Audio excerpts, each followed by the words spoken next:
കർത്താവിൻ്റെ വചനം ഒത്തിരിയേറെ ഈ ജീവിതത്തിൻ്റെ മഹാമാരകമായ പ്രശ്നങ്ങളെ ഈസിയായിട്ട് പരിഹരിക്കുന്ന കുറേ ദൈവാനുഭവങ്ങളെ നമ്മളോട് പറയുന്നുണ്ട്. ചിലപ്പോൾ കർത്താവിൻ്റെ വചനം പറയും, നീ രോഗിയാണോ? നീ കടം കയറി മുടികയാണോ? നിനക്ക് ഉറക്കമില്ലേ? നിനക്ക് പ്രഷർ കൂടുതലാണോ? ബന്ധുക്കൾ നിന്നെ ഒറ്റപ്പെടുത്തിയോ? നിനക്ക് വീടില്ലേ? അതിൻ്റെ മാനക്കേട് നീ അനുഭവിക്കുന്നുണ്ട്. നീ ഒന്ന് ചെരിഞ്ഞാൽ മതി എന്നാണ് പറയണത്. നീ ഒന്ന് ചെരിഞ്ഞാൽ മതി എന്ന് വെച്ച് കഴിഞ്ഞാൽ നിൻ്റെ കൂടെ നീ ഉടമ്പടി ചെയ്ത നിൻ്റെ ദൈവം നിൻ്റെ കൂടെ സഞ്ചരിക്കുകയാണ്. വാഗ്ദാന പേടകമായി അവൻ കൃപയുടെ സിംഹാസനമായി നീ ഒന്ന് ചെരിഞ്ഞാൽ മതി. എന്താ പറയണത്? അത് ഹെബ്രായ ലേഖനമാണ് 4:16. ഹെബ്രായ 4:16 ശ്രദ്ധിക്കട്ടെ. ഹല്ലേലൂയ ഹല്ലേലൂയ ഹല്ലേലൂയ ഹല്ലേലൂയ ഹെബ്രായർ 4:16. അതിനാൽ വേണ്ട സമയത്ത് കരുണയും കൃപാവരവും ലഭിക്കുന്നതിനായി നമുക്ക് പ്രത്യാശയോടെ കൃപാവരത്തിന്റെ സിംഹാസനത്തെ സമീപിക്കാം. ക്രിസ്തുവിനെ സമീപിക്കാമെന്നാ പറയണത്. ഹെബ്രായ ലേഖനം എന്താ പറയണത്? നമുക്ക് ക്രിസ്തുവിൻ്റെ നമുക്കറിയാമല്ലോ, ക്രിസ്തുവിൻ്റെ ഒരു സംലഭ്യത എന്ന് പറയണത് നൗ ആൻഡ് ദെൻ അല്ല, അപ്പോഴും ഇപ്പോഴും അല്ല, അതായത് വേണ്ട സമയത്താണ്. അതാണ് പൗലോസ് അപ്പോസ്തലൻ അനുഭവിച്ച ക്രിസ്തു അനുഭവം. ഒന്ന് വായിച്ച് ഹെബ്രായർ 4:16. അതിനാൽ വേണ്ട സമയത്ത് കരുണയും കൃപാവരവും ലഭിക്കുന്നതിനായി നമുക്ക് പ്രത്യാശയോടെ കൃപാവരത്തിന്റെ സിംഹാസനത്തെ സമീപിക്കാം. ഇപ്പൊ കൃപാവരത്തിന്റെ സിംഹാസനം എന്ന് പറയുന്നത് ആരാണ്? ക്രിസ്തുവാണ്. എന്ന് വെച്ചാൽ കൃപാവരമെല്ലാം ഇപ്പം സകല വാഗ്ദാനങ്ങളും ആരിലാണ് അതേ ആയിരിക്കണത്? അയാളാണ് കൃപാവരത്തിൻ്റെ സിംഹാസനം. സകല വാഗ്ദാനങ്ങളും ആരിലാണ് അതേ എന്ന് പറയണത്? ലോകത്തിലുള്ള മുഴുവൻ ദൈവം നൽകിയിട്ടുള്ള മുഴുവൻ വാഗ്ദാനങ്ങൾക്കും സാക്ഷാത്കരിക്കണത് one and same and single person യേശു ക്രിസ്തു. കൈയടിച്ച് കർത്താവിനെ സ്തുതിക്കട്ടെ.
ദൈവത്തിന്റെ സകല വാഗ്ദാനങ്ങളും ക്രിസ്തുവിൽ അതേ എന്ന് തന്നെ.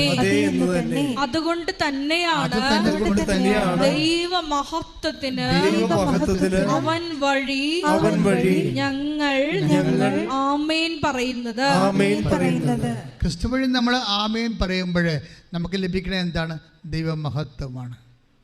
ക്രിസ്തു വഴി നമ്മൾ ആമേൻ പറയുകയാണ്.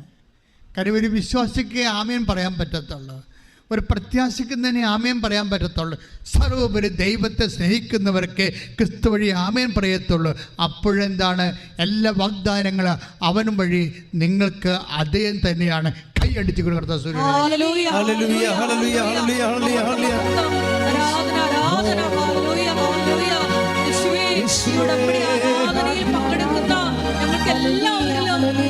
ദൈവിക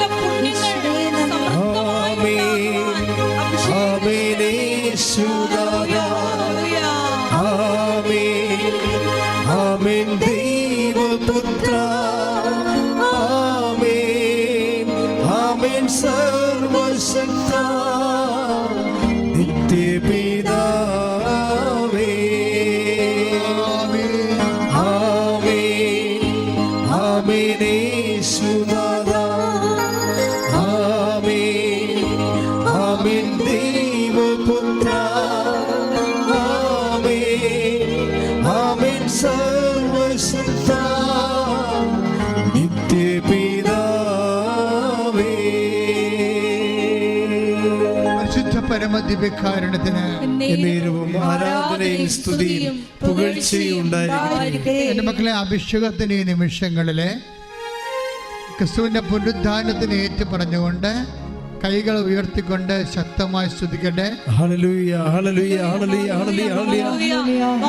യേശുവിന്റെ ഉന്നതമായ നാമത്തിന് സ്വസ്ഥം ചെയ്യുന്ന മാരക രോഗങ്ങൾ കർത്താവേ, നിന്റെ നാമം വിട്ടുമാറിട്ട് പ്രാർത്ഥിക്കുന്ന തകർന്നുപോയ മനസ്സുകള്, ഇടിഞ്ഞുപോയ മനസ്സുകള്, മക്കളെക്കുറിച്ച് കർത്താവ് ഇപ്പോഴും നീറ്റ് പരീക്ഷ എഴുതിക്കൊണ്ടിരിക്കുന്ന ഞങ്ങളുടെ കുഞ്ഞുങ്ങള്, IELTS പരീക്ഷകളും മത്സര പരീക്ഷകളും മറ്റു തരത്തിലുള്ള ഇൻ്റർവ്യൂകളും എല്ലാം എഴുതി ചെയ്തുകൊണ്ടിരിക്കുന്ന ഞങ്ങളുടെ കുഞ്ഞുങ്ങള്, അവരുടെ റിസൾട്ടുകൾ കർത്താവെ നീ ഏറ്റെടുക്കണമേ.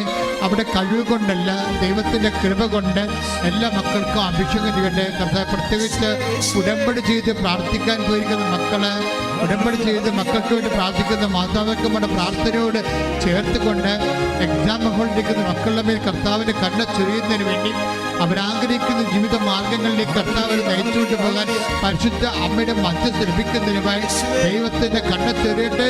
ശ്രദ്ധിക്കട്ടെ.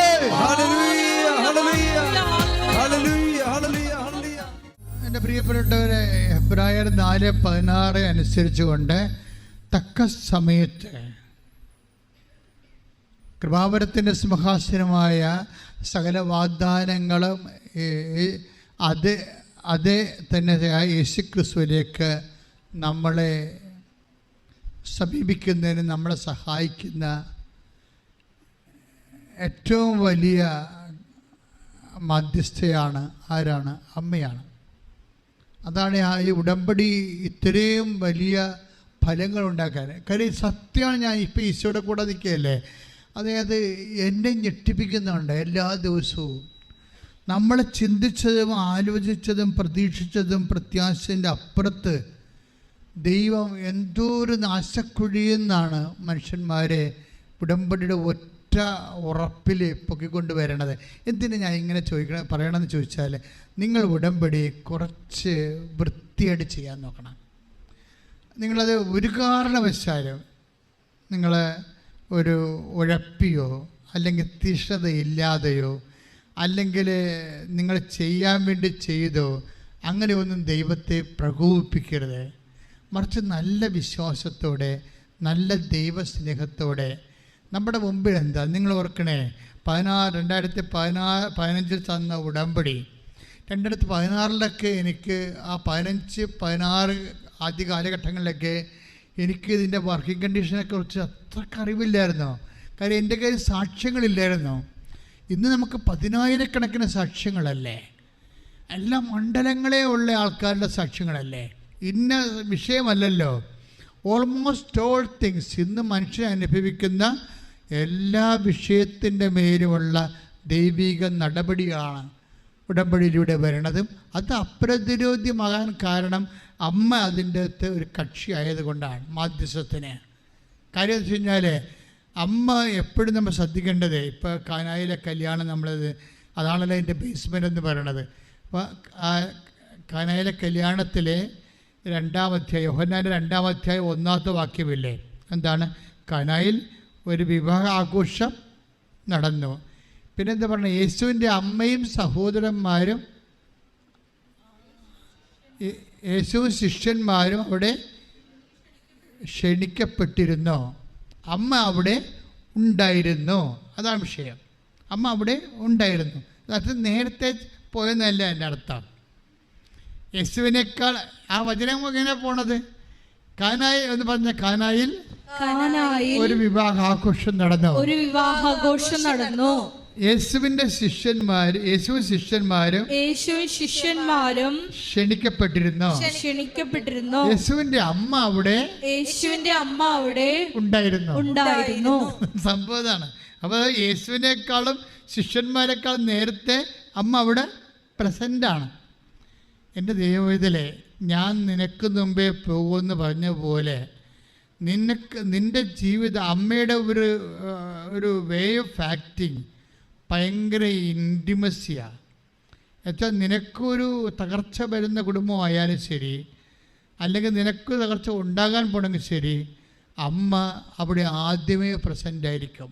ഇത് നമ്മൾ തിരിച്ചറിയണം. ഇത് വല്ലാണ്ട് നമ്മൾ തിരിച്ചറിയണം. കാരണം സുവിശേഷത്തിൻ്റെ ഘടനയാണത്. പിന്നെ എന്തുകൊണ്ടായിരിക്കാം യേശുവിനെയും അമ്മയെയും അവിടെ ക്ഷണിക്കരുത്? നമ്മൾ ഒരുമിച്ച് ക്ഷണിച്ച വേറെ ഒരു സ്ഥലമില്ലല്ലോ, ബൈബിളിലല്ലോ. അമ്മയെയും യേശുവിനെയും ഒരുമിച്ച് ക്ഷണിച്ച ഒരു സ്ഥലം ബൈബിളിലില്ലല്ലോ, ഇവിടെ മാത്രമേ ഉള്ളൂ. എന്തുകൊണ്ടായിരിക്കും? മേ ബി ചിലപ്പോൾ റിലേറ്റീവ് ആയിരിക്കും. ചിലപ്പോഴേ ആ കനായിലെ കല്യാണം നടത്തുന്ന കക്ഷി ഇവിടെ റിലേറ്റീവ് ആയിരിക്കും ചിലപ്പോഴേ.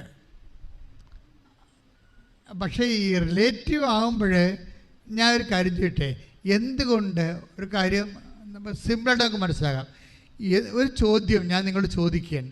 എന്തുകൊണ്ട് പരിശുദ്ധ അമ്മ അവർക്ക് വേണ്ടി ഈശോയോട് മധ്യസ്ഥം വഹിച്ചു? ഒരു മാനുഷികമായ ഉത്തരം പറഞ്ഞാൽ മതി. റിലേറ്റീവ് ആയതുകൊണ്ടാണ്, വേറെ പ്രശ്നമൊന്നുമില്ല അതിൻ്റെ അകത്ത്, അല്ലേ? അപ്പോൾ അതിൻ്റെ അകത്ത് നമുക്ക് കേവലമായിട്ട് അല്ലെങ്കിൽ ഡ്രോ ചെയ്യുന്ന സൊല്യൂഷൻ എന്താണ്?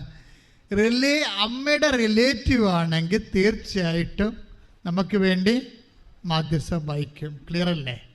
അത് ലോജിക്ക് അങ്ങനെയല്ലേ വർക്ക് ചെയ്യണത്. ഇനി റിലേഷൻ എന്ന് പറയുമ്പോൾ ഈശോ അമ്മയെ നിർത്തിക്കൊണ്ട് റിലേഷൻ ഡിഫൈൻ ചെയ്യുന്നൊരു വചനം ബൈബിളുണ്ട്, ഇല്ലേ? അമ്മയെ നിർത്തിക്കൊണ്ട് who is my mother, who is my brothers എന്ന് ചോദിക്കുന്ന സമയമുണ്ട്. എനിക്ക് പറയുന്നത് മത്തായിയുടെ സുവിശേഷമാണ്. സ്തുതിക്കട്ടെ, ഹല്ലേലൂയ.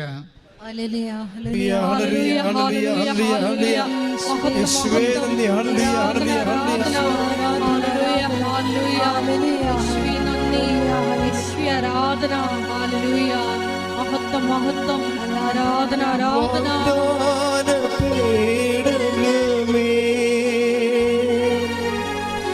സ്വർഗീയ പൊന്മലരേ, കൃപാസനത്തിൻ്റെ അമ്മേ,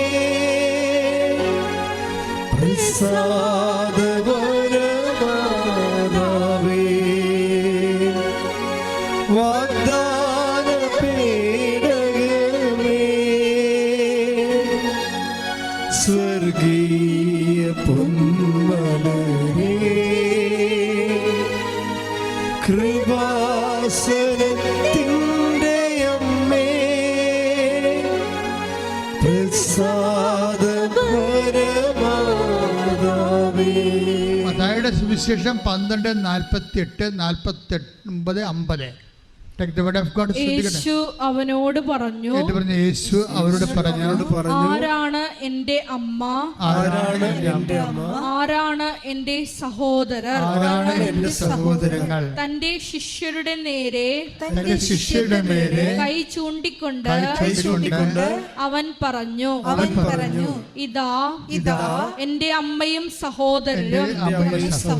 സ്വർഗസ്ഥനായ എന്റെ പിതാവിന്റെ ഇഷ്ടം നിറവേറ്റുന്നവനാരോ അവനാണ് എന്റെ സഹോദരനും സഹോദരിയും അമ്മയും. ഇത് 12:50 എന്താണ്? ആരാണ് എൻ്റെ സഹോദരങ്ങൾ, ആരാണ് എൻ്റെ റിലേറ്റീവ്സ്? എന്താ ഈശോ പറയുന്നത്? ഈശോയുടെ പറയുന്ന ഡെഫിനിഷൻ എന്താണ്? ഏറ്റു പറഞ്ഞ സ്വർഗസ്ഥനായ പിതാവിന്റെ ഇഷ്ടം നിറവേറ്റുന്നവരെ ആരോ അവരാണ് എൻ്റെ അമ്മയും സഹോദരങ്ങളും. അതാരാണ് ശരിക്കും പറഞ്ഞാൽ? അവൻ പറയണ പോലെ ചെയ്യുന്നവരല്ലേ? ക്ലിയർ അല്ലേ? അവൻ പറയണ പോലെ സ്വർഗസ്ഥ. 12:50 എന്താ പറയണത്? മത്തായിയുടെ സുവിശേഷം ആരാണ് എൻ്റെ സഹോദരന്മാർ? ആരാണ്? സ്വർഗസ്ഥനായ പിതാവിൻ്റെ പറഞ്ഞ് പിതാവിന്റെ ഇഷ്ടം നിറവേറ്റുന്നവരെ ആരോ അവരാണ് എൻ്റെ സഹോദരങ്ങൾ. റിലേറ്റീവ്സ്, യേശുവിൻ്റെ റിലേറ്റീവ്സ് ആരാണ്? സ്വർഗസ്ഥനായ പിതാവിൻ്റെ ഇഷ്ടം നിറവേറ്റുന്നത് എന്ന് വെച്ചാൽ ആരാണത്? അവൻ പറയണ പോലെ ചെയ്യുന്നവർ. അവൻ പറയണ പോലെ ചെയ്യുന്നവരാണ് ഈ സ്വർഗസ്ഥനായ പിതാവിൻ്റെ ഇഷ്ടം നിറവേറ്റുന്നതെങ്കിൽ അതല്ലേ ഉടമ്പടി എടുത്ത ആൾക്കാർ. ഉടമ്പടി നിങ്ങളെ ദൈവത്തിൻ്റെ റിലേറ്റീവ്സായി മാറ്റും. ഉടമ്പടി ദൈവത്തിൻ്റെ ബന്ധുക്കളായി നിങ്ങളെ മാറ്റും. കൈയടിച്ച് കർത്താവിനെ സ്തുതിക്കുക.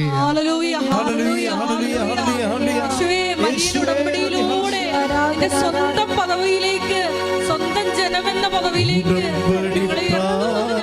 നന്ദി പറയുന്നു. ഉടനടി പരിഹാരമേകും ഉടമ്പടി പ്രാർത്ഥനയിൽ അമ്മ ഉടനടി പരിഹാരമേകും അവൻ പറയുന്നതു ചെയ്തിടുകിൽ ജീവിതം ധന്യമായി തീർന്നിടും. അവൻ പറയുന്നതു ചെയ്തിടുകിൽ ജീവിതം ധന്യമായി തീർന്നിടും. പരിശുദ്ധ പരമദിവ്യകാരുണ്യത്തിന് ആരാധനയും സ്തുതിയും പുകഴ്ചയും ഉണ്ടായിരിക്കട്ടെ. പരിശുദ്ധ പരമദിവ്യകാരുണ്യത്തിന് ആരാധനയും സ്തുതിയും പുകഴ്ചയും ഉണ്ടായിരിക്കട്ടെ. ശ്രുതികട ഹല്ലേലൂയ ഹല്ലേലൂയ ഹല്ലേലൂയ ഹല്ലേലൂയ ഹല്ലേലൂയ ഹല്ലേലൂയ. യേശുവേ നന്ദി, യേശുവേ സ്തുതി. ഹല്ലേലൂയ വഴി നടത്തുന്ന ഹല്ലേലൂയ ഹല്ലേലൂയ ഹല്ലേലൂയ. ആരാധന ആരാധന പാലിക്കാൻ യേശുവേ നന്ദി, യേശുവേ മഹത്വം മഹത്വം. ആരാധനയിലൂടെ അഭിഷേകം ചെയ്യണമേ എന്ന് പ്രാർത്ഥിക്കുന്നു. ഹല്ലേലൂയ. ആരാധന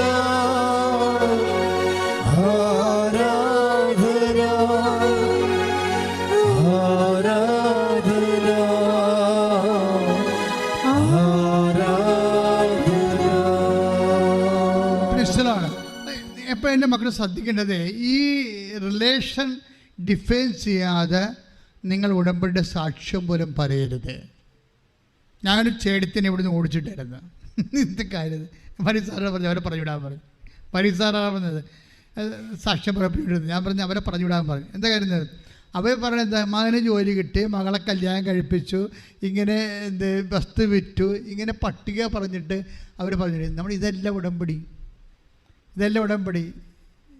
ഇത് നിങ്ങൾ വേറെ എന്തെങ്കിലും ചെയ്താൽ മതി. നമ്മൾ ആദ്യം പറയേണ്ടത്, നിങ്ങൾ സാക്ഷ്യം പറയേണ്ടവർ ആദ്യം സ്റ്റേറ്റ് ചെയ്യേണ്ടത് വാട്ട് ഈസ് യുവർ റിലേഷൻ. നിങ്ങളുടെ റിലേഷൻ്റെ സ്റ്റാറ്റസ് പറയണം. ഈ സാക്ഷ്യത്തിലേക്ക് നയിച്ച നിങ്ങളുടെ റിലേഷൻ്റെ ദൈവവുമായി ഇത് റിലേഷനാണല്ലോ. അവൻ പറയണ പോലെ ചെയ്യണത് റിലേഷൻ ആകുമല്ലോ. അപ്പോൾ ഇപ്പം എന്നുള്ള Ephesians 2:19 എടുത്തേക്ക് ശ്രദ്ധിക്കട്ടെ. ഹല്ലേലൂയ ഹല്ലേലൂയ ഹല്ലേലൂയ ഹല്ലേലൂയ ഹല്ലേലൂയ ഹല്ലേലൂയ. യേശുവേ നന്ദി, യേശുവേ ആരാധന ആരാധന ആരാധന. ഹല്ലേലൂയ. Ephesians 2:19 ഇനിമേൽ നിങ്ങൾ അന്യരോ പരദേശികളോ അല്ല വിശുദ്ധരുടെ സഹപൗരരും ദൈവഭവനത്തിലെ അംഗങ്ങളുമാണ്. ഹല്ലേലൂയ ഹല്ലേലൂയ ഹല്ലേലൂയ ഹല്ലേലൂയ. മഹത്വം.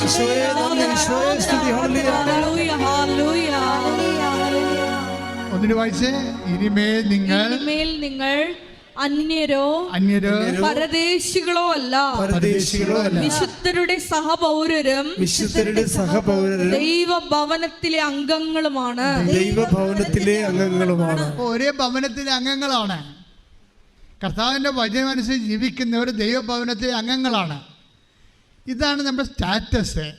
നമ്മൾ ദൈവഭവനത്തിലെ അംഗങ്ങളായത് കൊണ്ട് തന്നെ സ്നേഹത്തിൻ്റെ സാക്ഷികളാണ്. സ്നേഹത്തിൻ്റെ സാക്ഷികളായതുകൊണ്ട് തന്നെയാണ് നമ്മൾ അവൻ പറയണ പോലെ ചെയ്യണത്. അവൻ പറഞ്ഞ പോലെ ചെയ്യണ കൊണ്ട് തന്നെയാണ് നമ്മൾ ദൈവത്തിൻ്റെ റിലേറ്റീവ്സ് ആയിരിക്കണത്, ദൈവത്തിൻ്റെ ബന്ധുക്കളായിരിക്കണത്. അതിൻ്റെ പേരിലാണ് നമ്മൾ ആശുപത്രി സന്ദർശിക്കാൻ പോണത്, വീട്ടിലെ. അതിൻ്റെ പേരിലാണ് നമ്മൾ വഴക്ക് തീർത്ത് സമാധാനം ഉണ്ടാക്കാൻ പോണത്. എന്താ കാര്യം? ദൈവത്തിൻ്റെ സമാധാന പാലകർ അനുഗ്രഹീതരാകുന്നു, അവർ ദൈവപുത്രരെന്ന് വിളിക്കപ്പെടും. എവിടെയെങ്കിലും സമാധാനം ഉണ്ടാക്കിയാൽ അപ്പോഴും നമ്മൾ ദൈവഭവനത്തിലെ അംഗങ്ങളായി. അപ്പോൾ ഉടമ്പടി എടുക്കുമ്പോൾ നമ്മൾക്ക് കിട്ടുന്ന ഒരു അവസരവും നിങ്ങൾ കളയരുത്.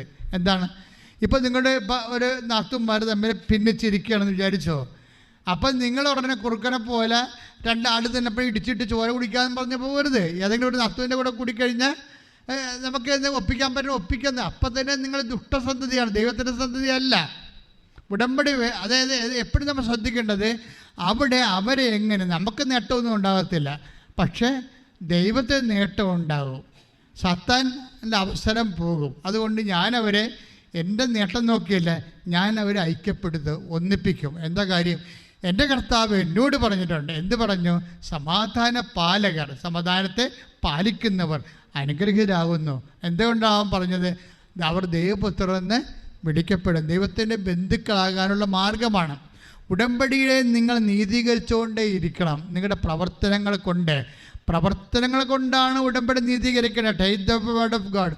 പ്രവർത്തനങ്ങൾ നീതീകരിക്കുക. ശ്രുതികട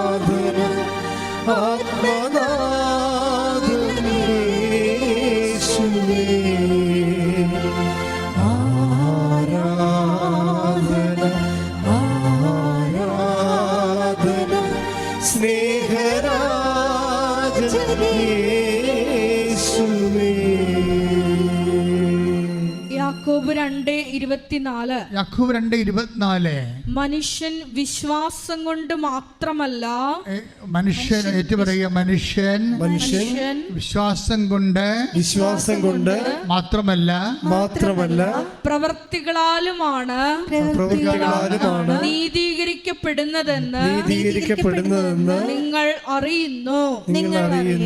That means മനുഷ്യന് ഉടമ്പടി മൂലമാണ് നീതീകരിക്കുന്നത്. കൈയടിച്ച് കർത്താവിനെ ശ്രദ്ധിക്കട്ടെ.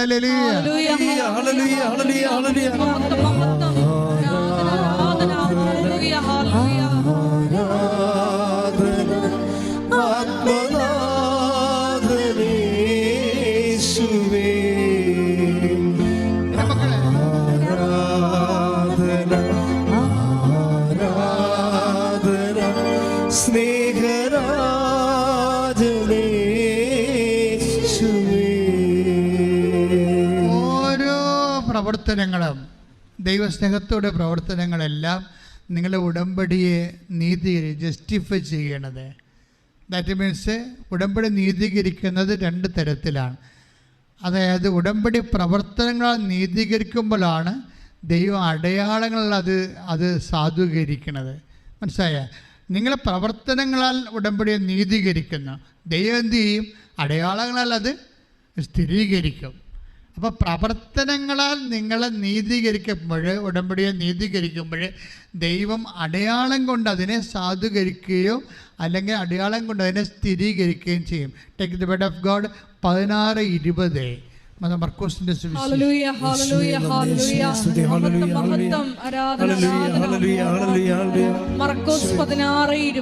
മർക്കോസ് 16:20 അവർ എല്ലായിടത്തും പോയി പ്രസംഗിച്ചു. കർത്താവ് അവരോട് കൂടെ പ്രവർത്തിക്കുകയും അടയാളങ്ങൾ കൊണ്ട് വചനം സ്ഥിരീകരിക്കുകയും ചെയ്തിരുന്നു. അടയാളമാണ് പ്രശ്നം. ഉടമ്പടിയിൽ 10,000 അടയാളം കാണാൻ കാര്യം എന്താണ്? ഉടമ്പടിയെ ദൈവം സ്ഥിരീകരിക്കണ കൊണ്ടാണ്.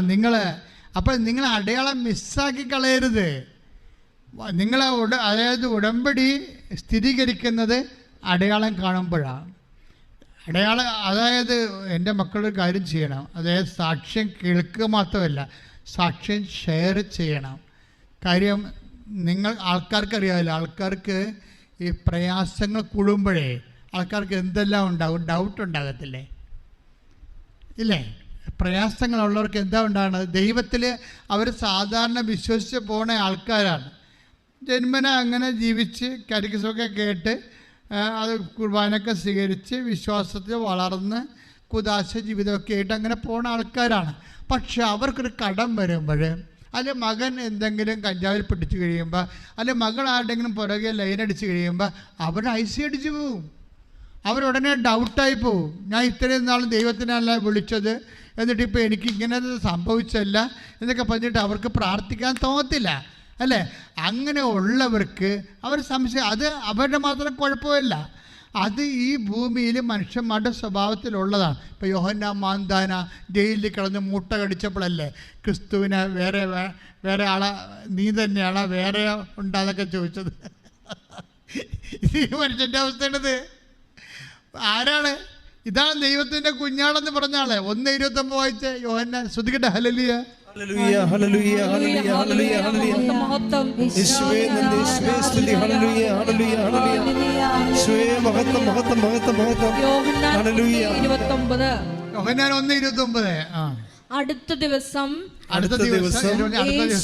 യേശു തന്റെ അടുത്തേക്ക് വരുന്നത് കണ്ട് അവൻ പറഞ്ഞു, ഇതാ ലോകത്തിന്റെ പാപം നീക്കുന്ന ദൈവത്തിന്റെ കുഞ്ഞാട്. അപ്പോഴേ യേശു അടുത്ത് വരുമ്പോഴാണ് നമ്മൾ യേശുവെ സ്തോത്രം, യേശു ആരാധന എന്നൊക്കെ പറഞ്ഞ് നമ്മൾ വിശ്വസിക്കണത്. പക്ഷേ യേശു അകന്നു പോകുന്ന സമയങ്ങളുണ്ട്. അതാണ് ഇതിൻ്റെ പ്രോസസ്സ്. ക്രിസ്തു എന്ന് പറയുമ്പോൾ എപ്പോഴും നമ്മൾ മനസ്സിലാക്കേണ്ടത് ദൈവത്തിൻ്റെ ഒരു ഒരു സ്കീമാണത്. ശരിക്കും നീ ദൈവത്തെ അനുഭവിക്കുന്നതും അനുഭവിക്കാതിരിക്കുന്നതും ക്രിസ്തു എന്ന ഒറ്റ മീഡിയത്തിലാണ്. ഇനി ക്രിസ്തു അകന്നു പോകുന്ന സമയമുണ്ട്.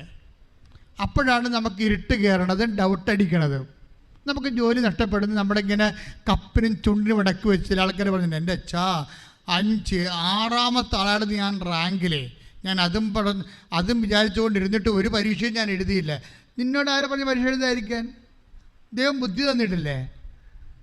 ദൈവം ബുദ്ധി തന്നിരിക്കണത് എനിക്കിത് മതി, എനിക്കിത് കിട്ടുമെന്നും പറഞ്ഞ് അവൾ PSCയുടെ ഒരു പരീക്ഷ എഴുതിയിട്ടില്ല.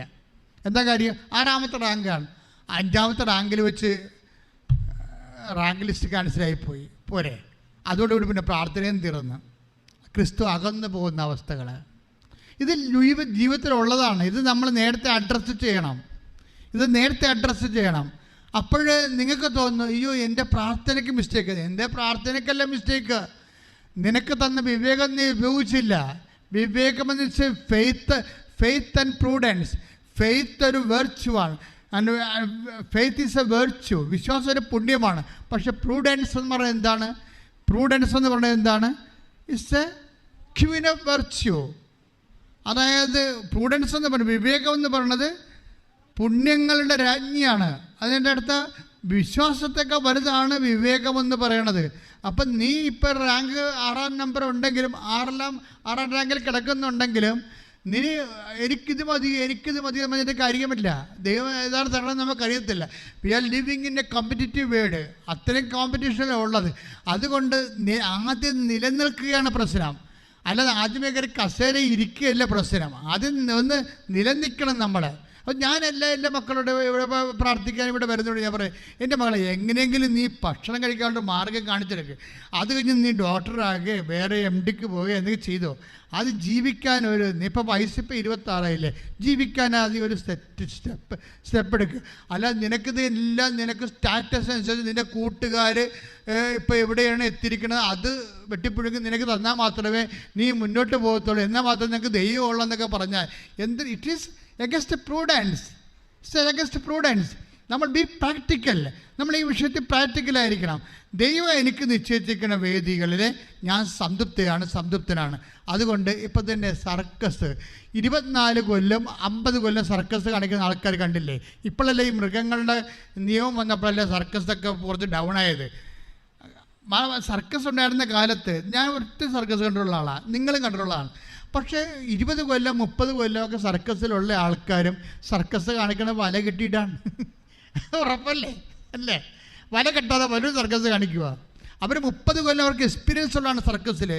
മുകളിൽ ഇതിലുള്ള ഊഞ്ഞാലാട്ടത്തിലൊക്കെ അവർക്ക് 30 കൊല്ലത്തെ എക്സ്പീരിയൻസ് ഉള്ളതാണ്. പക്ഷേ ഒരു സെക്കൻഡ് മതി കൈവിട്ടു പോകാൻ. പക്ഷെ അപ്പോൾ വല കെട്ടും അവർ. അതുപോലെ വല കെട്ടാതെ ജീവിച്ചിട്ട് കാര്യമില്ല. നമ്മൾ ഒരു സ്റ്റെപ്പ് എടുക്കുമ്പോൾ അതിൻ്റെ സ്റ്റെപ്പ് കർത്താവ് എന്താ പറഞ്ഞത്? നിങ്ങൾ സർപ്പങ്ങളെപ്പോലെ എല്ലാം പ്രാവിനെ പോലെ ഇങ്ങനെ നിഷ്കളങ്കം പഠിപ്പിച്ചൊക്കെ എന്ത് കാര്യമില്ലെന്നാണ് പറയണത്. നിഷ്കളങ്കതയെ ആദ്യം സർപ്പം എന്താണ്? സർപ്പം നമ്മളൊരു ഒരു ഇപ്പോൾ ഒരു വേലിയുടെ അരികിൽ കൂടി ഒരു പാമ്പ് പോകുകയാണെന്നുണ്ടെങ്കിൽ നമ്മൾ വേലിയായിട്ടൊരു കല്ലുകൊണ്ട് എറിഞ്ഞാൽ മതി, പാമ്പിനെ കാണാനില്ല. എന്താ കാര്യം? അത് ഇങ്ങനെ രണ്ട് നാക്കിട്ട് കളിപ്പിച്ച് എവിടെയെങ്കിലും അപകടം ഉണ്ടായാൽ ഒളിക്കാനുള്ള സ്ഥലം നിര നോക്കി വെച്ചുകൊണ്ടാണ് പോണത്. അപകടം ഉണ്ടാകുമെന്നതിന് ഉറപ്പാണ്. പാമ്പിനെ സംബന്ധിച്ചത് അപകടം ഉണ്ടാകുമെന്ന് ഉറപ്പാണ്. ഇത് മനുഷ്യനാണ്. ഒരു അപകടം ഉണ്ടാകില്ലെന്ന് പറഞ്ഞ് അടക്കിയടിക്കും. നാണമില്ലേ? അപകടം ഉണ്ടാകും. അതുകൊണ്ട് പാമ്പിനെ പോലെ ഈശോ ശ്രുതികട ഹല്ലേലൂയ മത്തായി 10:16 ചെന്നായ്ക്കളുടെ ഇടയിലേക്ക് ചെമ്മരിയാടുകളെ എന്ന പോലെ ഞാൻ നിങ്ങളെ അയക്കുന്നു. അതിനാൽ നിങ്ങൾ സർപ്പങ്ങളെ പോലെ വിവേകികളും പ്രാവുകളെ പോലെ നിഷ്കളങ്കരുമായിരിക്കും. അപ്പൊ കാപട്യം കാണിക്കണമെന്നാണ് ഈശോ പറയണത്. അതാ നിഷ്കളന്. കാപട്യം കാണിച്ചാൽ എന്താ പറ്റുമെന്ന് അറിയാവോ? കാപട്യം സർട്ടിഫിക്കറ്റ് തിരുത്തുക, ഇല്ലാത്ത എക്സ്പീരിയൻസ് ഉണ്ടാക്കിയെടുക്കുക. ചില ആൾക്കാർ നഴ്സുമാർ വന്നതിൻ്റെ അടുത്ത് കണ്ണീരിന് കർത്താവ് അച്ഛാ നമ്മൾ ചോദിച്ചു പ്രാർത്ഥിക്കണം. എന്താ കാര്യം? കയ്യിരിക്കണ എക്സ്പീരിയൻസ് സർട്ടിഫിക്കറ്റേ കുമ്പനാട് യൂണിവേഴ്സിറ്റിയിൽ, അങ്ങനെ യൂണിവേഴ്സിറ്റി ഇല്ലല്ലോ. അതാണ് പ്രശ്നം. എക്സ്പീരിയൻസിന് പോയിട്ടില്ല, യൂണിവേഴ്സിറ്റി സർട്ടിഫിക്കറ്റ് കയ്യിരിപ്പുണ്ട്. അതുകൊണ്ടാണ് ഈശോ പറഞ്ഞത് പ്രാവുകളെപ്പോലെ നിഷ്കളങ്കരായത്. കുമ്പനാട് യൂണിവേഴ്സിറ്റിയുടെ എക്സ്പീരിയൻസ് സർട്ടിഫിക്കറ്റ് കയ്യിലിരുന്നത്. ഞാൻ ചുമ്മാ ഒരു പേര് പറഞ്ഞതേ ഉള്ളൂ കേട്ടോ. ഇനി കുമ്പനാടുകാരെൻ്റെ കഴുത്തെ കയറാൻ വരരുത്. ഒരു ആൾക്കാരെ, അതായത് നിങ്ങളെപ്പോഴും പ്രാർത്ഥിക്കണം. ഈശോ പറഞ്ഞ കള്ളത്തരം ചെയ്യാതിരിക്കാൻ വേണ്ടി പ്രാർത്ഥിക്കണം. ഈശോ പറഞ്ഞ ഏറ്റവും വലിയ ഈശോ ഞങ്ങളെ പ്രലോഭനത്തിൽ, അതാണ് പ്രൊട്ടക്ഷൻ വേണമെന്നാണ് പറയണത്. ഞങ്ങളെ അത് സീരിയസ് വിഷയമാണ്. ഇപ്പം നിങ്ങളിപ്പോൾ കേരള സ്റ്റോറി ആയാലും ലവ് ജിഹാദ് ആയാലും വേറെ എന്ത് കേസ് കെട്ടായാലും ഇത് എപ്പോഴും നമ്മൾ നോക്കുമ്പോഴേ കർത്താവ് ഇതൊക്കെ വരാതിരിക്കാനുള്ള മാർഗം പറഞ്ഞിട്ടുണ്ട്. ഇതൊക്കെ ലോകത്തിലാകുമ്പോൾ ഇതൊക്കെ ഞെരുക്കങ്ങളുണ്ടാകും, പല വിഷയങ്ങളുണ്ടാകും. ചില ആൾക്കാരുടെ പലതരത്തിലുള്ള സ്വഭാവങ്ങൾ കാണിക്കുന്ന ചതിക്കുഴികളുണ്ടാകും. പക്ഷെ നമ്മളോട് ഈശോ പറഞ്ഞത് എന്താണ്? നിങ്ങളെ പ്രലോഭനങ്ങളിൽ ഉൾപ്പെടുത്തരുത്. ശരിക്കും പറഞ്ഞാലുണ്ടല്ലോ, ഈ പട്ടിക പഠിക്കണ പോലെ പ്രാർത്ഥിച്ച കൊണ്ടാണ് നമുക്ക് അബദ്ധം പറ്റിയത്. മര്യാദക്ക് ഞങ്ങളെ പ്രലോഭനത്തിൽ ഉൾപ്പെടുത്തരുത്. യേശു ക്രിസ്തുവിൻ്റെ പുനരുദ്ധാനത്തെക്കുറിച്ച് ഞാൻ കണ്ണീരോടെ പ്രാർത്ഥിക്കുന്നു. എന്നെ പ്രലോഭനത്തിൽ ഉൾപ്പെടുത്തരുത്. യേശു ക്രിസ്തുവിൻ്റെ പീഡാനുഭവത്തെക്കുറിച്ച് ഞാൻ കണ്ണീരോടെ പ്രാർത്ഥിക്കുന്നു. എന്നെ പ്രലോഭനത്തിൽ ഉൾപ്പെടുത്തരുത്. യേശു ക്രിസ്തുവിൻ്റെ മുൾക്കിടത്തെ ഓർത്ത് ഞാൻ കണ്ണീരോടെ പ്രാർത്ഥിക്കുന്നു. എന്നെ പ്രലോഭനത്തിൽ ഉൾപ്പെടുത്തരുത്. പ്രലോഭനമില്ല ജീവിക്കാൻ സാധിക്കണമേ എന്ന് വെച്ചാൽ നിങ്ങളെ പ്രലോഭനം എന്ന് പറയുമ്പോൾ നിങ്ങളുടനെ ശാരീരിക പ്രലോഭനമൊന്നുമല്ല. പണമുണ്ടാക്കാനുള്ള പ്രലോഭനം, സ്ഥാനമുണ്ടാക്കാനുള്ള പ്രതിപക്ഷം, സ്ഥാനം നേടാനുള്ള പ്രതിഫലം, വിഷയങ്ങൾ, മറ്റുള്ളവരുടെ വസ്തുക്കളും ചേട്ടാനുജന്മാരുടെ വസ്തുക്കൾ അടിച്ചു മാറ്റാനുള്ള പ്രലോഭനം, പെങ്ങന്മാർക്ക് കൊടുക്കാതിരിക്കാനുള്ള പ്രലോഭനം, കല്യാണത്തിന് തന്നെ ഇല്ലാത്ത അധികാരം. ഇപ്പോൾ ചില ആൾക്കാർ യൂറോപ്പിൽ അവിടെ ഇവിടെയൊക്കെ പോയി ജോലി ഉണ്ടെന്നൊക്കെ പറഞ്ഞുകൊണ്ട് കല്യാണം കഴിക്കും. അവസാനം പുതുക്കം പോയി പെണ്ണ് പ്രഗ്നൻ്റായി കഴിയുമ്പോൾ ജോലിയുമില്ല, വീടുമില്ല, കൂലിയുമില്ല. ഇങ്ങനെ കള്ളത്തരം കാണിക്കാതിരിക്കാനുള്ള ഇത് പ്രലോഭനമാണ്. ശരിക്കും പറഞ്ഞാൽ ഇല്ലാത്ത ജോലി ഉണ്ടെന്ന് പറഞ്ഞ് പെണ്ണിനെ വരച്ച് കിട്ടിയെങ്കിൽ ഇപ്പോൾ അവിടെ ഡൈവേഴ്സിന് നടക്കുക. ഈ ഡൈവേഴ്സ് എല്ലാം ഉണ്ടാക്കിയിരിക്കുന്നതിന് പിന്നിലെല്ലാം ഈ മനുഷ്യൻ്റെ ഇല്ലായ്മയിൽ മനുഷ്യൻ്റെ പ്രലോഭനങ്ങളുണ്ട്. അങ്ങനെ ഒരു ആൾക്ക് വിശ്വാസിയായി ജീവിക്കാൻ ഭയങ്കര പാടാണ്. അതുകൊണ്ടാണ് ഈശോ പറഞ്ഞത് ഞങ്ങളെ പ്രലോഭനത്തിൽ ഉൾപ്പെടുത്തരുത് എന്ന് വെച്ച് കഴിഞ്ഞാൽ ഇങ്ങനെ ഉടായ്പൊന്നും ഇല്ലാതെ തന്നെ മര്യാദയ്ക്ക് ഇവിടെ ജീവിക്കാൻ പറ്റും. ദൈവത്തിൻ്റെ സംരക്ഷണം ഉണ്ടായാൽ മതി. പ്രാർത്ഥിക്കുക, കർത്താവ് ദൈവമേ, അങ്ങയുടെ സാന്നിധ്യത്തിലെ അങ്ങയുടെ കൃപയാൽ തെറ്റുകൂടാതെ ജീവിക്കുവാൻ നിന്റെ തിരുരക്തത്തിന്റെ സംരക്ഷണം എനിക്കും എന്റെ കുടുംബത്തിനും നൽകണമേ. ശ്രദ്ധിക്കട്ടെ.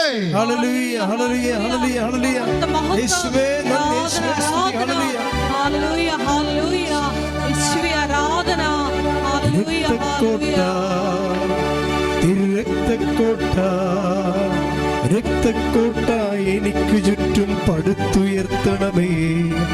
ശക്തന്മാരാ ദൂതന്മാരെ എനിക്ക് ചുറ്റും കാവലിനായി നൽകിയിടണമേ. രക്തക്കോട്ട, തിരുരക്തക്കോട്ട, രക്തക്കോട്ട എനിക്ക് ചുറ്റും പടുത്തുയർത്തണമേ. ശക്തന്മാരാ ദൂതന്മാരെ എനിക്ക് ചുറ്റും കാവലിനായി നൽകിയിടണമേ. പരിശുദ്ധ പരമദിവ്യകാരുണ്യത്തിന് എന്നേരവും ആരാധനയും സ്തുതിയും പുകഴ്ചയും ഉണ്ടായിരിക്കട്ടെ. അപ്പോൾ നമ്മൾ വളരെ സുശക്തമായ ഒരു ഫോർമുല ദൈവനാമത്തെ സ്വീകരിച്ചുകൊണ്ട് നമ്മൾ ദൈവത്തിൻ്റെ ബന്ധുക്കളായി നമുക്കറിയാം. അതായത് എപ്പോഴും സ്റ്റാറ്റസ് പറയണം. ഇപ്പം ഞങ്ങളൊക്കെ പള്ളിയിലൊക്കെ ഇരിക്കുമ്പോൾ മെത്രാച്ചന്മാർ 5 കൊല്ലം കൂടുമ്പോൾ പള്ളി വരുന്നില്ലേ അല്ലേ? പാസ്റ്റ് വിസിറ്റ് മെത്രാച്ചന്മാർ 5 കൊല്ലം കൂടുമ്പോൾ പള്ളികളിൽ വരും, ഒപ്പുരിഷമ കൊടുക്കും. നിങ്ങൾക്ക് ഒപ്പുരിഷമ കൊടുക്കുന്ന കാര്യമല്ലേ അറിയാൻ പാടുള്ളൂ. മെത്രാച്ചന്മാർ 5 കൊല്ലം കഴിയുമ്പോൾ ഒന്ന് ഇപ്പോൾ ഒപ്പുരിഷമ തരുമെന്നില്ല. ഞങ്ങൾ എന്തെല്ലാം പാടുപെടണമെന്നറിയാമോ? കണക്കെല്ലാം കറക്റ്റ് ചെയ്ത് വെക്കണം, ജ്ഞാനസ്ഥാന സർട്ടിഫിക്കറ്റ് കറക്റ്റ് ചെയ്ത് വെക്കണം, ഒപ്പുരിഷമ സർട്ടിഫിക്കറ്റ് കറക്റ്റ് ചെയ്ത് വെക്കണം. പുറത്തുനിന്ന് വന്ന ജ്ഞാനസ്ഥാനങ്ങൾ എത്ര, ഇവിടുന്ന് പോയ ജ്ഞാനസ്ഥാനങ്ങൾ എത്ര ഒരു കത്ത് കൊടുത്തു, രൂപത്തിൽ നിന്ന് 10 കത്തുകൾ, ഇങ്ങനെ 10,000 ഫയലാണ്. ഈ ഫയലും പിന്നെ അതിൻ്റെ ഓഡിറ്റിങ്ങും, ഇൻറ്റേർണൽ ഓഡിറ്റിങ്ങും, എക്സ്റ്റേണൽ ഓഡിറ്റിങ്ങും, രൂപത ഓഡിറ്റിങ്ങും, ഗവൺമെൻറ് ഓഡിറ്റിങ്ങും, ഇതിനെല്ലാത്തിൻ്റെ അപ്ഡേഷൻ വെച്ചിട്ട് ഇതെല്ലാം വികാരി ജനറൽ വന്ന് ഒപ്പിട്ടണം. പിന്നെ കാസ എല്ലാം പൂശിയതാണെന്ന് നോക്കും. കാര്യം കർത്താവ് എഴുന്നള്ളി ഒരാളുടെ കാസ വീഞ്ഞെടുത്ത് അതൊക്കെ ക്ലാവ് പിടിച്ചിരിക്കും. അപ്പോൾ അതോടെ വരുമ്പോൾ അതോടെ ആ അച്ഛൻ്റെ പട്ടത്തിനൊരു തീരുമാനം ഉണ്ടാവും. അപ്പോൾ അതുകൊണ്ട് അപ്പം തന്നെ അച്ഛൻ എവിടെയെങ്കിലും നിക്ഷേപത്തിൽ നിന്നുള്ള ചെമ്മിന അല്ലെങ്കിൽ സ്വർണ്ണമ വളരെയൊക്കെ കൊണ്ടുപോയി നിക്ഷേപത്തിൽ ആൾക്കാർ തന്നിരിക്കണ കൊണ്ടുപോയി സ്വർണ്ണക്കടയിൽ കൊടുത്തിട്ട് ഈ കാസ എല്ലാം പൂശി കൊണ്ടുവന്ന് വെക്കും. വികാരി ജനറൽ വന്നിട്ട് കാസ തിരിച്ചും മറിച്ചും നോക്കും. എന്താ കാര്യം? ഇത് പൂശിയിട്ടുണ്ടാകുന്നു. എന്താ കാര്യം? പൊന്ന് പൂശിയ കാസ. എന്താ അവിടെ വരാൻ പോണത് ആരാണ്?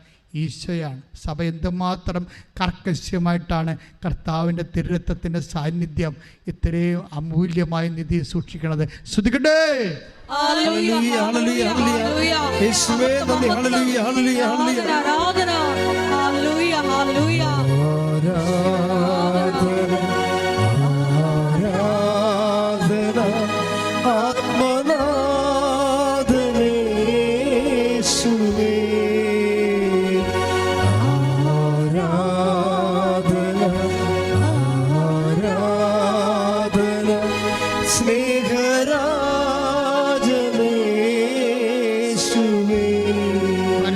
പരമദിവ്യകാരുണ്യത്തിന് ആരാധനയും സ്തുതിയും പുകഴ്ചയും ഉണ്ടായിരിക്കട്ടെ. ഞാനിത് പറഞ്ഞത് നിങ്ങൾക്കൊരു അസസ്മെൻ്റ് ഉണ്ടാകണമെന്നുള്ളതാണ്. വെറുതെ ഇങ്ങനെ ജീവിച്ചു പോവുകയല്ല. കർത്താവുമായിട്ട് റിലേഷനിൽ നമ്മൾ ഓക്കെ ആണെന്നറിയണം. ഉടമ്പടി നിങ്ങളെ ഓക്കെ ആക്കും. എന്താ കാര്യം? ഉടമ്പടി ചെയ്യുന്ന കാര്യങ്ങളെല്ലാം ദൈവമായിട്ടുള്ള റിലേഷന് കർത്താവിൻ്റെ കയ്യിൽ നിന്ന് നിങ്ങളുടെ കരം ഗ്രഹിച്ച് പോകുന്ന രീതിയിലാണ് ആ ഉടമ്പടിയുടെ ഡിസൈൻ ദൈവം ചെയ്തിരിക്കുന്നത്. അതുകൊണ്ട് തന്നെ അത് സത്യസന്ധമല്ല. നിങ്ങളത് നിങ്ങളുടെ രീതി കൊണ്ടും ചുരുക്കിയിട്ട് ചുമ്മാ പിച്ചുമ്പേയും പറഞ്ഞ പോലെ ഇരുന്നുകൊണ്ട് പ്രത്യക്ഷ പ്രാർത്ഥന ചൊല്ലി അല്ലെങ്കിൽ അതിന് പകരം കർണക്കൊന്ത ചൊല്ലി കുളമാക്കി എടുക്കരുത്. അങ്ങനെ ചില ആൾക്കാർ ഇരന്ന് പണി മേടിക്കണത്. ഉടമ്പടിയുടെ രീതിയിൽ തന്നെ ഒരു കേവലമായ ക്രിസ്ത്യാനി സാധാരണ ചെയ്യേണ്ട കാര്യം മാത്രം ഉടമ്പടിയിലുള്ള എക്സ്ട്രാ ആയിട്ട് ഒന്നുമില്ല. അത് ചെയ്യാൻ നിങ്ങൾക്ക് ദൈവം തന്ന അവസരമാണ്. പക്ഷേ ദൈവാനുഗ്രഹത്താൽ നിങ്ങൾ മാത്രമല്ല, ഇപ്പോഴേ അക്രൈസ്തരായ സഹോദരങ്ങളും മനുഷ്യരെ സ്നേഹിച്ചും രോഗികളെ കാണാൻ പോയും അതുപോലെ തന്നെ ഇല്ലാത്തവരുമായിട്ട് ഉള്ളവർ പങ്കുവെച്ചും അങ്ങനെ വളരെ സ്നേഹത്തിൻ്റെ ഒരു വലിയ സുവിശേഷത്തിൻ്റെ ഒരു സമൂഹം, ഉടമ്പടി സമൂഹം ലോകത്ത് മുഴുവൻ പുളിമാവ് പോലെ പുളിപ്പിച്ചുകൊണ്ട് അങ്ങനെ ദൈവിക മുന്നേറ്റത്തിൻ്റെ കാലഘട്ടമാണ്. കൈയടിച്ച് കർത്താവിനെ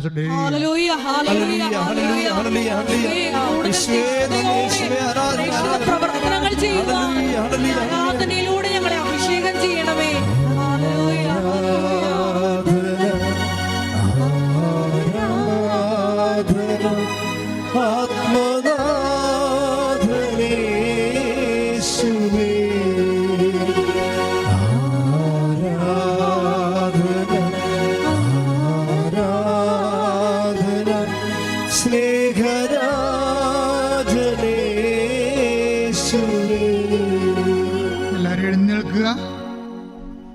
എല്ലാവരും എഴുന്നേൽക്കുക.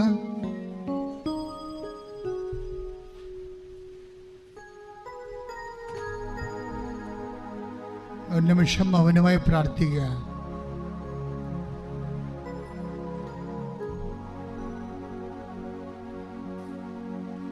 ദിവ്യകാരുണ്യത്തിൽ എഴുന്നള്ളിരിക്കുന്ന ജീവിക്കുന്ന കർത്താവിനെ നോക്കിക്കൊണ്ട് പ്രാർത്ഥിക്കുക.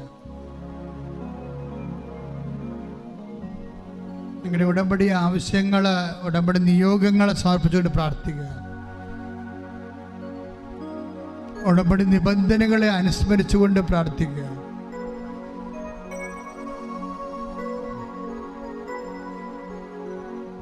അച്ഛനോട് ചേർന്ന് പ്രാർത്ഥിക്കുക. കർത്താവായ ദൈവമേ, കർത്താവായ ദൈവമേ, ഉടമ്പടി എടുത്ത എല്ലാ മക്കളെയും ഉടമ്പടി എടുത്ത എല്ലാ മക്കളെയും പരിശുദ്ധമ്മേ ദൈവമാതാവേ, പരിശുദ്ധ അമ്മേ ദൈവമാതാവേ, അമ്മയുടെ മാധ്യസ്ഥനായി അമ്മയുടെ മധ്യസ്ഥത്തിനായി ഞങ്ങൾ പുനഃസമർപ്പണം ചെയ്യുന്ന ഞങ്ങൾ പുനഃസമർപ്പണം ചെയ്യുന്നു. കർത്താവേ, കർത്താവേ, ഇന്ന് വേദനപ്പെടുന്നവരെ, ഇന്ന് വേദനപ്പെടുന്നവരെ, ഇന്ന് വ്യത്യസ്തമായ ഉത്തരവാദിത്തങ്ങളുള്ളവരെ, ഇന്ന് വ്യത്യസ്തമായ ഉത്തരവാദിത്തങ്ങളുള്ളവരെ, ഈ ആഴ്ചയിലെ വ്യത്യസ്തമായ ഉത്തരവാദിത്തമുള്ളവരെ, വ്യത്യസ്തമായ ഉത്തരവാദിത്തങ്ങളുള്ളവരെ, ബാങ്കിൽ പോകുന്നവരെ, ബാങ്കിൽ പോകുന്നവരെ, പരീക്ഷയ്ക്ക് പോകുന്ന കുഞ്ഞുങ്ങള്, അതുപോലെ തന്നെ ഓപ്പറേഷന് പോകുന്ന രോഗികള്, സാമ്പത്തിക വിഷയങ്ങൾക്ക് പരിഹാരം കാണാൻ പോകുന്നവര്, കോടതി പോകുന്നവര്, വസ്തു വളക്കുന്നവരെ,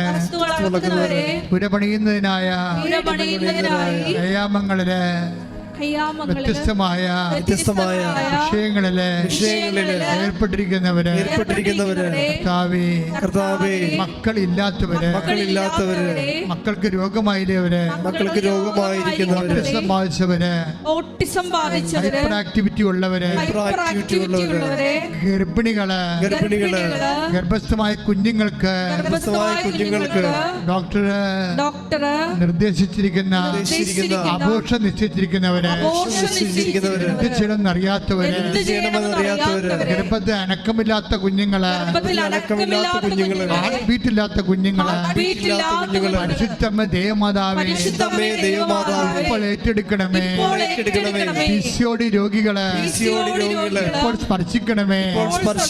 സിസ്റ്റ് രോഗികള്, ശരീരത്തില് സിസ്റ്റുള്ളവര്, ഗർഭാശയത്തില്, കിഡ്നികളില്, കരളിലുകള്, ആന്തരിക അവയവങ്ങളില് സിസ്റ്റുള്ളവര്, യേശുവിന്റെ നാമത്തിൽ ഞങ്ങൾ കൽപ്പിക്കുന്ന മാരക രോഗങ്ങളെ യേശു നാമത്തിൽ വിട്ടുമാറട്ടെ.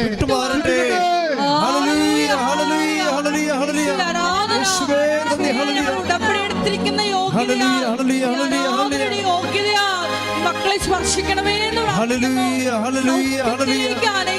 പ്രാർത്ഥിക്കുന്നു. ജീവിത ദുരിതങ്ങളെ സദയം തുടരേ സുഖമായിടും എന്റെ ഉള്ളം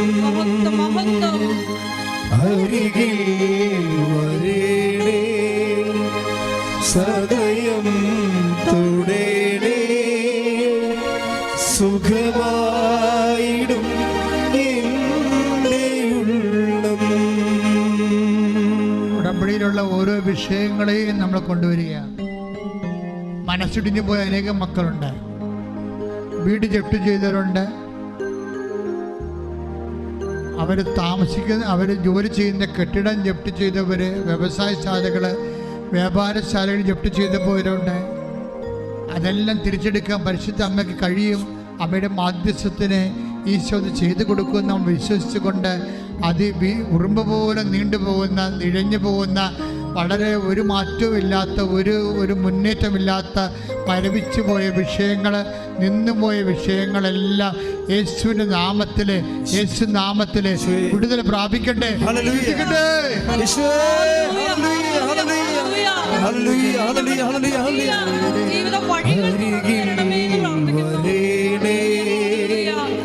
സദയം തുടരേ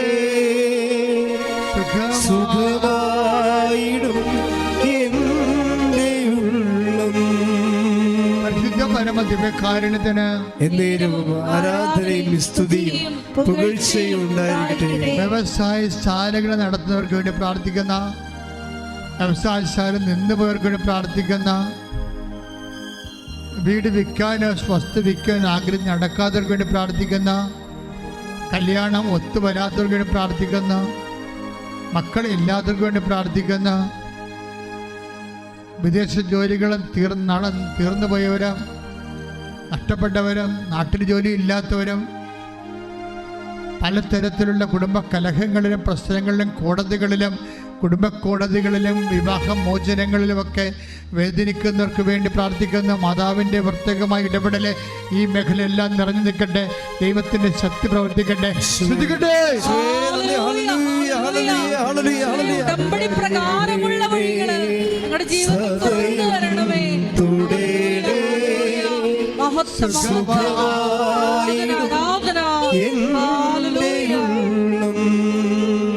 എല്ലാ തൊഴിലാളികൾക്കും വേണ്ടി പ്രാർത്ഥിക്കുന്ന, മത്സ്യത്തൊഴിലാളികൾക്ക് വേണ്ടി പ്രാർത്ഥിക്കുന്ന, സാമ്പത്തികമായി കടങ്ങൾ അകപ്പെട്ടവർക്ക് വേണ്ടി പ്രാർത്ഥിക്കുന്ന, മറ്റു തരത്തിലുള്ള തൊഴിൽ ചെയ്ത് ജീവിക്കുന്നവർക്ക് വേണ്ടി പ്രാർത്ഥിക്കുന്ന, അവിടെ തൊഴിൽ നിന്ന് പോയവര്, തൊഴിലെടുക്കാൻ പാടില്ലാത്തവര്, അപകടപ്പെട്ട് കിടക്കുന്നവര്, രോഗം വന്ന് തൊഴിൽ നിന്ന് പോയവര്, തൊഴിൽ മറ്റുള്ളവർ കൈയടത്തിയിരിക്കുന്നവര്, ജീവിക്കാൻ മാർഗമില്ലാതെ വേദനിച്ച് നട്ടം തിരിഞ്ഞവർ ദൈവികമായ കൃപ ലഭിക്കാൻ വേണ്ടി ശ്രദ്ധിക്കട്ടെ.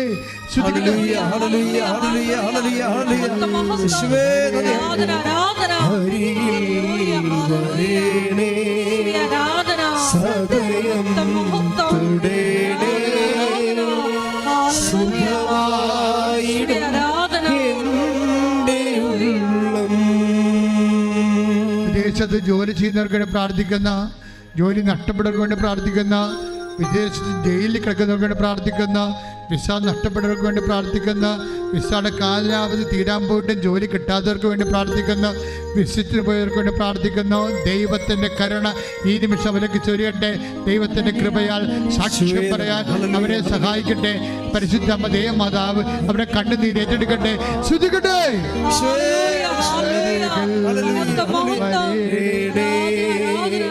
സദയം തുടേ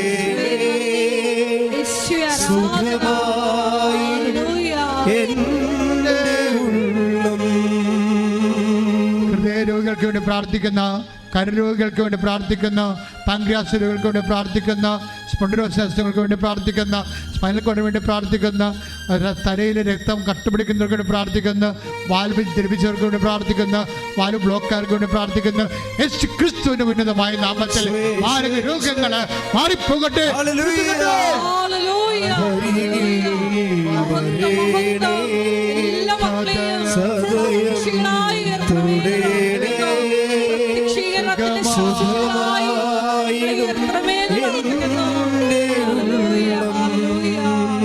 പ്രൊഫഷണൽ പരീക്ഷ എഴുതിക്കൊണ്ട് പ്രാർത്ഥിക്കുന്ന, പ്രൊഫഷണൽ എൻട്രൻസ് എഴുതിക്കൊണ്ടിരിക്കുന്നവർക്ക് വേണ്ടി പ്രാർത്ഥിക്കുന്ന, ആ റിസൾട്ട് പ്രതീക്ഷിക്കുന്നവർക്ക് വേണ്ടി പ്രാർത്ഥിക്കുന്ന, നല്ല റിസൾട്ടിന് വേണ്ടി കാത്തിക്കുന്നവർക്ക് വേണ്ടി കിടത്ത ഇച്ഛാഭംഗം ഉണ്ടാകാതെ അവരൊക്കെ അന്ന് ഏറ്റെടുക്കുന്നതിന് വേണ്ടി പ്രാർത്ഥിക്കുന്ന, അവരുടെ കഴിവിനേക്കാൾ ഉപരി ദൈവത്തിൻ്റെ കൃപയാൽ നല്ല റിസൾട്ട് ഉണ്ടാകാൻ വേണ്ടി പ്രാർത്ഥിക്കുന്ന, അവിടെ പ്രൊഫഷൻ ക്രമീകരിക്കുവാനും അവരുടെ ഉപരി പഠനങ്ങൾ ക്രമീകരിക്കുവാനും മാതാവിന്റെ മധ്യസ്ഥ യേശുനാമത്തിൽ അവർ അനുഗ്രഹം പ്രാപിക്കുന്നതിന് വേണ്ടി പ്രാർത്ഥിക്കുന്ന.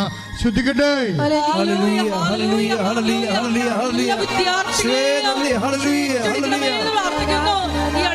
സാക്ഷ്യം പറയുവാൻ മക്കളെ ഒരുക്കണമേ എന്ന് പ്രാർത്ഥിക്കുന്നു.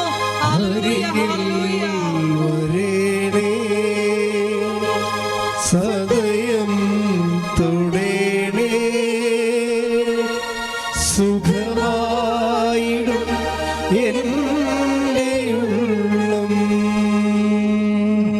കൈകൾ കൂപ്പി ഭക്തിയോടെ മൗനമായി പ്രാർത്ഥിക്കുക. അച്ഛൻ എൻ്റെ കാര്യം പറഞ്ഞില്ലല്ലോ എന്ന് ആരെങ്കിലും ഓർത്തിട്ടുണ്ടെങ്കിൽ അതിപ്പോൾ അതിനുവേണ്ടി പ്രാർത്ഥിക്കേണ്ട സമയമാണ്. വയറ് നിറഞ്ഞവർ, വയറ് മെത്തിപ്പോയവരും, വയറിൽ വെള്ളം നിറയുന്നവർ കരരോഗികളാണ്. അവർ കർത്താവ് സുഖപ്പെടുത്തുന്ന സന്ദേശമുണ്ട്. മൂക്കിൽ ദശ വിടരുന്നവരും, മൂക്ക് വിടർന്നു വരുന്നവരും, മൂക്ക് അറ്റം വിടർന്നിരിക്കുന്ന, അകത്ത് ചുരുങ്ങിയിരിക്കുന്ന ആ വ്യക്തിയെ കർത്താവ് സുഖപ്പെടുന്നതിനെ കാണിക്കുന്നുണ്ട്. അതുപോലെ മുടികൾ കൊഴിഞ്ഞു പോകുന്നവർ, പിരികം വരെ കൊഴിഞ്ഞു പോകുന്നവർ, കണ്ണിൻ്റെ കാഴ്ച മങ്ങുന്നവരെ കർത്താവ് തൊട്ട് സുഖപ്പെടുത്തുന്നുണ്ട്. കഴിഞ്ഞ ക്രിസ്മസ് തുടങ്ങിയിട്ടുള്ള വൈരാഗ്യങ്ങൾ, വഴക്കുകൾ ഇപ്പോഴും നീണ്ടു നിൽക്കുന്നവരെ കർത്താവ് സമാധാനത്തേക്ക് വിളിക്കുന്നുണ്ട്. കരളിനും കഴുത്തിന് വേദനയുള്ളവർ, കഴുത്തിന് മുഴയുള്ളവർ, സ്പോണ്ടിലോസിസ് രോഗികൾ, ക്യാൻസറുകൾ, കഴുത്തിന് ക്യാൻസർ രോഗമുള്ളവർ, അതുപോലെ കഴുത്ത് പൊക്കാൻ പറ്റാത്തവർ, കഴുത്ത് പൊക്കുമ്പോൾ ഞരമ്പ് വരിഞ്ഞു പിടിക്കുന്നവരെ കർത്താവ് പൂർണ്ണമായി സുഖപ്പെടുന്ന സാക്ഷ്യമുണ്ട്. കണ്ണട കൈ ഇടിച്ച് കർത്താവ്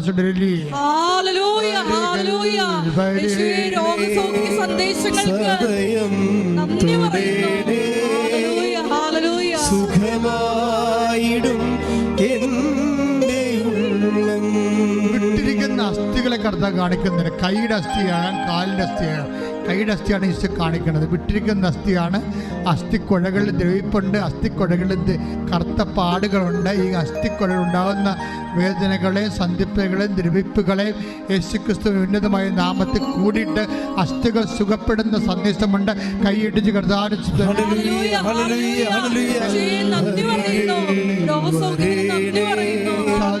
സദയം തുടേണേ സുഖമായിടും എൻ്റെ ഉള്ളം. മുട്ടയിൽ നിന്നുകൊണ്ട് സമാപനാശീർവാദത്തിനിടെ ഒരുങ്ങുക. എന്തെങ്കിലും വിഷയമുണ്ടെങ്കിൽ ഈശോയുടെ രഹസ്യമായി പ്രാർത്ഥിക്കേണ്ട സമയമാണിത്.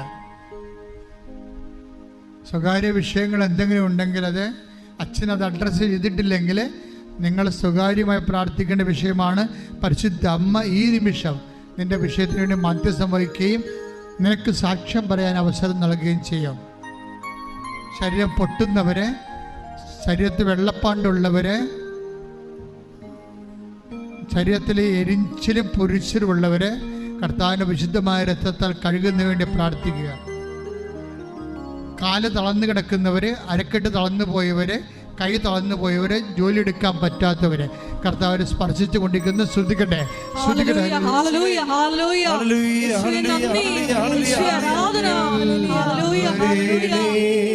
ഞങ്ങളുടെ സമൂഹത്തിൽ ഇറങ്ങി പ്രവർത്തിക്കുന്നതിന്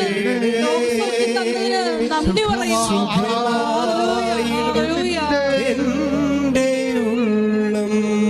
സാമ്പത്തിക ബാധ്യതയുള്ളവരെ, പണം കൊടുക്കാനുള്ളവര്, പണം കിട്ടാനുള്ളവര്, സ്ഥലം വിൽക്കാനുള്ളവർ, വാടകയ്ക്ക് പോകാൻ ആഗ്രഹിക്കുന്നവർ, വസ്തു വിറ്റ് മറ്റു സ്ഥലങ്ങൾക്ക് പോകാൻ ആഗ്രഹിക്കുന്നവർ, വിദൂര സംസ്ഥാനം കിടക്കുന്ന വസ്തു വിൽക്കാൻ പറ്റാതെ വിഷമിക്കുന്നവർ, അവരെല്ലാം സമർപ്പിച്ചുകൊണ്ട് അതി ഇടിമുഴക്കം പോലെ ശ്രദ്ധിക്കട്ടെ. ഹല്ലേലൂയ, ഹല്ലേലൂയ, ഹല്ലേലൂയ.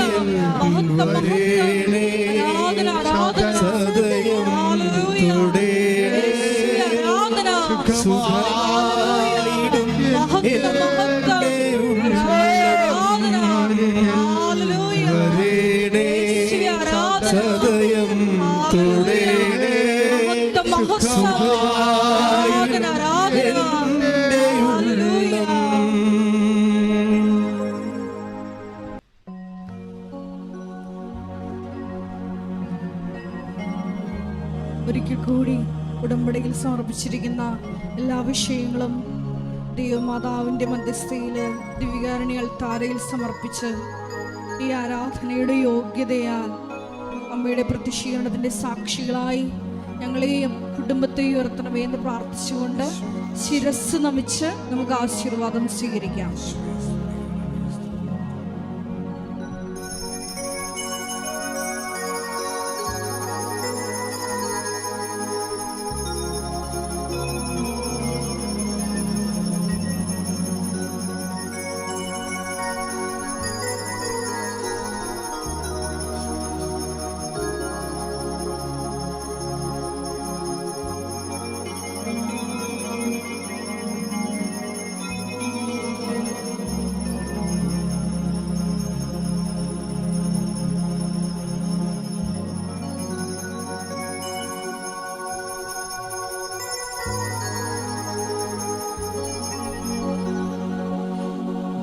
പരിശുദ്ധ പരമമാ ദിവ്യകാരുണ്യമേ, എന്നുമെന്നും അങ്ങേയ്ക്കാരാധന.